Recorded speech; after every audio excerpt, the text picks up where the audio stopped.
امام شافعی کے متعلق یہ کہا جاتا ہے کہ کبھی بھی وہ ڈیبیٹ نہیں ہارے۔ ادب کے بارے میں کہا جاتا ہے کبھی بھی کسی سے بحث نہیں کیا کرتے تھے کہ یا اللہ اگر میں ٹھیک ہوں تو سامنے والے کا دل میری طرف مائل ہو جائے، اور اگر میرے سامنے والا کسی بات کے معاملے میں صحیح ہے تو میں اس کی طرف مائل ہو جاؤں۔ اللہ سبحانہ تعالیٰ کے دین کے لیے، صحیح بات کہنے کے لیے انسان ضرور بات کرے، لیکن اپنے آپ کو اوپر کرنے کے لیے، اپنے آپ کو جتانے کے لیے یہ ایک طالب علم کا یا ایک عالم کا مزاج نہیں ہے۔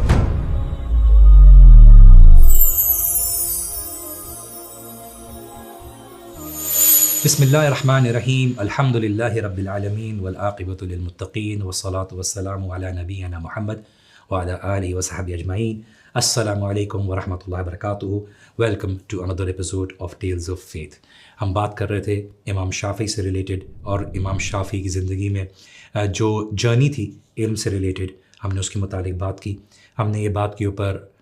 روشنی ڈالی تھی کہ امام مالک کے ساتھ انہوں نے جو 6 سال گزارے وہ کتنا ایک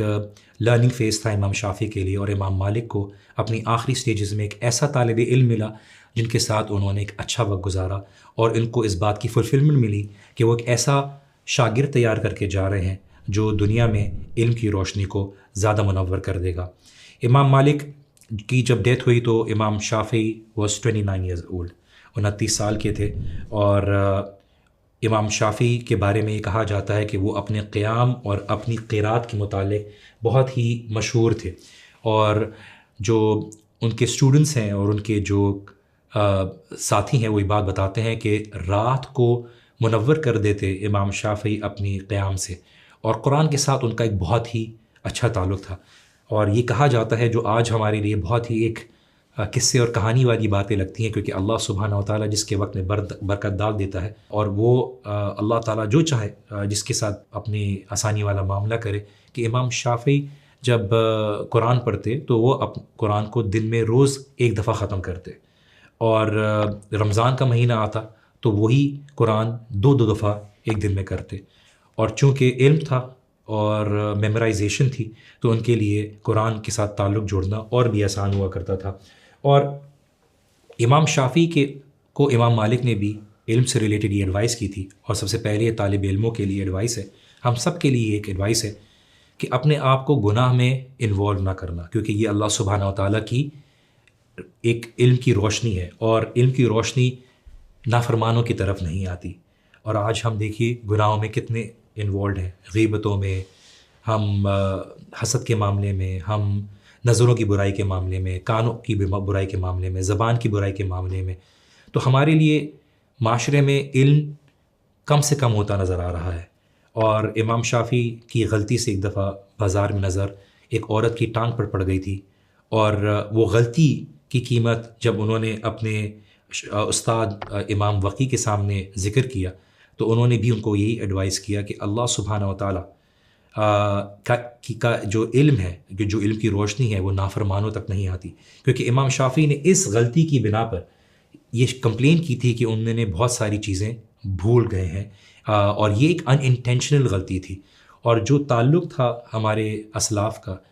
علم سے، اور اس بات کے اوپر ان کا کانشیس ہونا کہ اللہ سبحانہ و تعالیٰ کا علم ہمیں حاصل ہوا ہے، تو ہمیں اس کو ذمہ داری کے ساتھ اللہ تعالیٰ کا خوف رکھتے ہوئے اس طرح سے اس کے ساتھ نبھانا چاہیے تاکہ وہ ہمارا ساتھ نہ چھوڑے، کیونکہ یہ علم ایک اہم چیز ہے اور یہ نافرمانوں کا ساتھ نہیں دیتی اور ساتھ نہیں رہتی۔ ادب کے بارے میں جو کہا جاتا ہے کبھی بھی کسی سے بحث نہیں کیا کرتے تھے، یہاں تک کہ میں نے آج تک زندگی میں جب بھی کسی سے مناظرہ کیا ہے،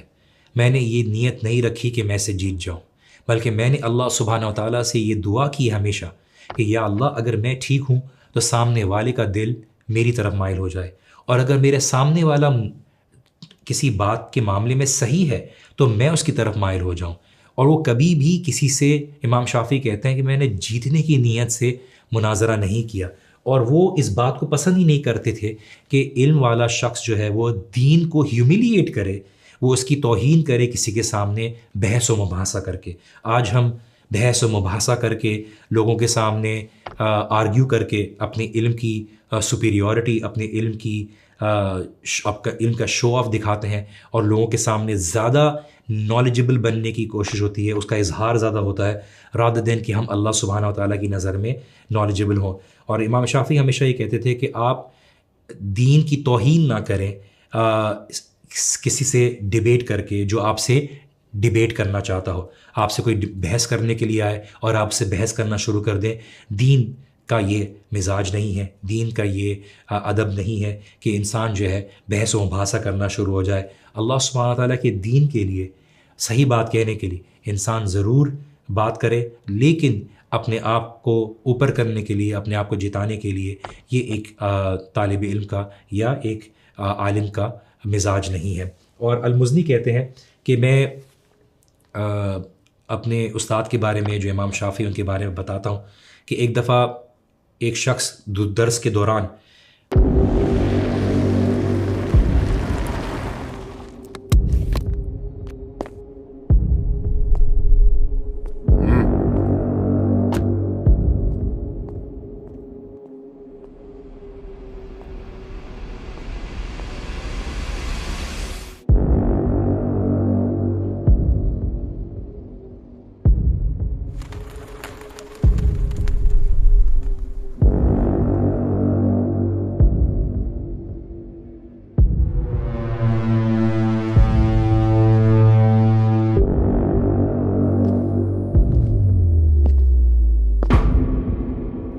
Well.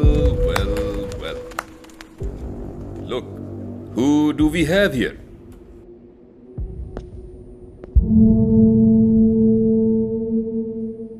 نوجوان نسل کو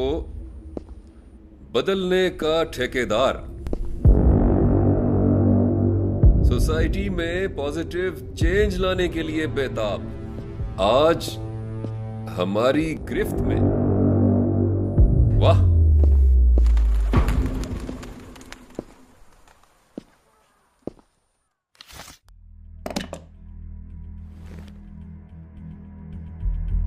تو کیا ہوا؟ پکڑے گئے نا تم چاہتے کیا ہو؟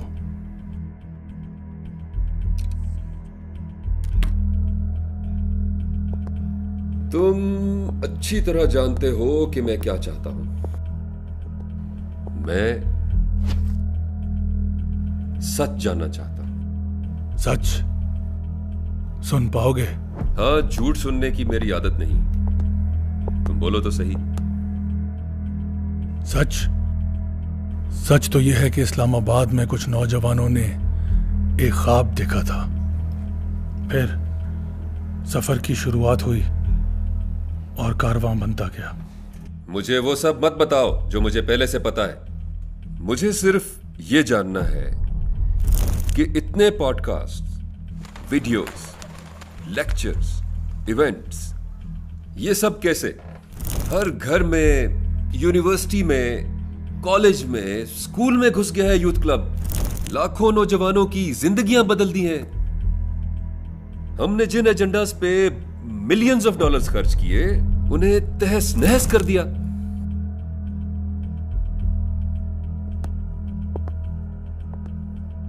کیسے؟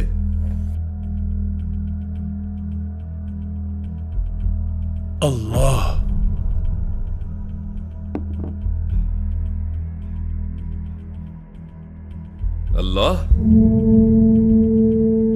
مگر یہاں پہ کاروائی کون کر رہا ہے؟ اللہ کے خاص بندے. کون سے خاص بندے؟ وہی جو اس سب کا اجر لے جانا چاہتے ہیں، وہی جو اس پاکستان میں خیر دیکھنا چاہتے ہیں، وہی جو آنے والی نسلوں کو تمہارے ناپاک ایجنڈا سے بچانا چاہتے ہیں، وہی جو چاہتے ہیں کہ رمضان کی راتوں میں اپنے لیے کوئی صدقہ جاریہ چھوڑ جائیں، وہ جو خاموشی سے لوگوں کی دنیا اور اپنی آخرت بدل رہے ہیں، وہی جو... بس لمبی کہانیاں نہ سناؤ مجھے، سیدھی طرح بتاؤ کون ہے وہ لوگ؟ یوتھ کلب کے چاہنے والے اس ادارے کا دایاں بازو ہیں.